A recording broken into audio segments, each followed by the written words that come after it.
and U.S. bases in the region. We will continue to follow for reaction on this big story throughout the morning. Good morning. We have breaking news out of Iran.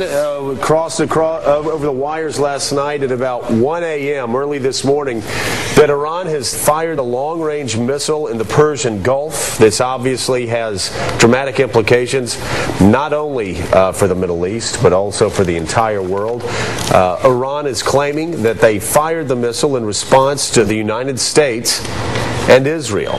There could be the possibility of a regional or world war. Are we possibly on the precipice of that? The Israelis flew 100 F-16s and F-15s, 1,500 kilometers towards Iran, refueling planes, helicopters to pick up downed pilots. Pat, that whether or not Israel has American help, the U.S. will be blamed for this. We'll talk about that and much more, but first, let's get a look at some of the other top stories today. Following breaking news out of Iran, of course, let's go to Tamron Hall. Tamron. Good morning, Joe. As you were just mentioning, Iran has fired 9 long and medium-range missiles, including one that's reportedly capable of reaching Israel and U.S. bases in the region. We will continue to follow for reaction on this big story throughout the morning. And we will put boots on the ground. We will surge a number of divisions in, probably through Azerbaijan down the Caspian Sea coast, in an effort to push the regime over. And when they don't push over, we now have 40,000 troops trapped.